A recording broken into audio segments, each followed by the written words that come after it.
কেউ কেউ মারা গেছেন, কেউ আবার হঠাৎ করে বুড়ো হয়ে গেছেন। বিজ্ঞান এতটা উন্নত হয়ে গেছে, তবুও আজ অবধি কোনো স্যাটেলাইট কৈলাস পর্বতের চূড়ার ছবি তুলতে পারেনি। হিন্দু পুরাণ অনুযায়ী এই কৈলাস পর্বতের ওপরেই রয়েছে দেবতাদের ঘর। তাই জন্যই কি এমন আশ্চর্যজনক সব ঘটনা ঘটে? কৈলাস পর্বতকে ঘিরে রয়েছে এইরকম অজানা অনেক রহস্য। আসুন আজকের ভিডিওতে জেনে নিই আজ অবধি কেন একজনও কৈলাস পর্বতে উঠতে পারেননি। হিন্দু ও বৌদ্ধ ধর্ম মতে অন্যতম পবিত্র স্থান এই কৈলাস পর্বতের চূড়া। জয় করা তো দূরের কথা, কাছাকাছি যাওয়াও প্রায় অসম্ভব। কারণ এই পর্বতের কাছাকাছি যাওয়ার পর ঘটতে থাকে একের পর এক অপার্থিব সব ঘটনা। শোনা যায় অদ্ভুত সব আওয়াজ, দেখা যায় রহস্যময় বিভিন্ন রঙের আলো। একবার একদল পর্বতারোহী কৈলাস পর্বতে ওঠার চেষ্টা করেছিল। এই পর্বতে ওঠার সময় নাকি অদ্ভুতভাবে তাদের বয়স বেড়ে যায়। পর্বতে উঠতে উঠতেই নাকি অনেকের চুল পেকে যায়। হিন্দু, বৌদ্ধ, জৈন এবং তিব্বতের মানুষদের কাছে কৈলাস পর্বত অত্যন্ত পবিত্র।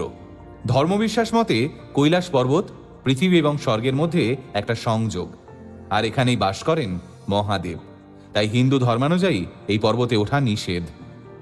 হিন্দু ধর্মমতে পৃথিবীর একদিকে উত্তর মেরু এবং অপরদিকে দক্ষিণ মেরু, যার মাঝখানে রয়েছে হিমালয়, আর এই হিমালয়ের কেন্দ্রই হল কৈলাস পর্বত। স্থানীয় মানুষদের কথা অনুযায়ী কৈলাস পর্বতের আকাশে বহুবার 7 ধরনের আলো জ্বলতে দেখা গেছে। নাসার বিজ্ঞানীরা মনে করেন একমাত্র চৌম্বকীয় শক্তির কারণেই এমনটা হতে পারে।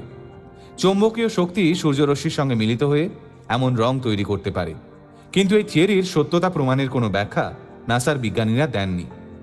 সূর্যাস্তের সময় নাকি আলোর ছায়ার খেলায় পুরো কৈলাস জুড়ে ভেসে ওঠে স্বস্তিক চিহ্ন। কৈলাস পর্বতকে ঘিরে এমন বিভিন্ন কথা শুনে তদন্ত করতে এসেছিলেন রাশিয়ার পদার্থবিদ এবং ইতিহাসবিদেরা।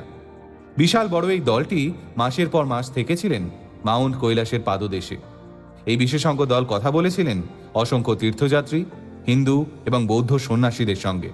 এই দলের নেতৃত্বে ছিলেন ডক্টর আর্নেস্ট মুল্ডাশেভ। দেশে ফিরে ডক্টর আর্নেস্ট জানিয়েছিলেন রাতের কৈলাস কিভাবে নিজের রূপ পাল্টে ফেলে। রূপ পাল্টে ফেলার সঙ্গে সঙ্গেই কৈলাস পর্বত থেকে ভেসে আসতে থাকে গমগমে ওম শব্দ। অনেক বিজ্ঞানীর মতে এটি বরফ গলে যাওয়ার শব্দ হতে পারে। এমনও হতে পারে আলো এবং শব্দের মধ্যে এমন কিছু ঘটে যার কারণে এখান থেকে ওং ধ্বনি শোনা যায়।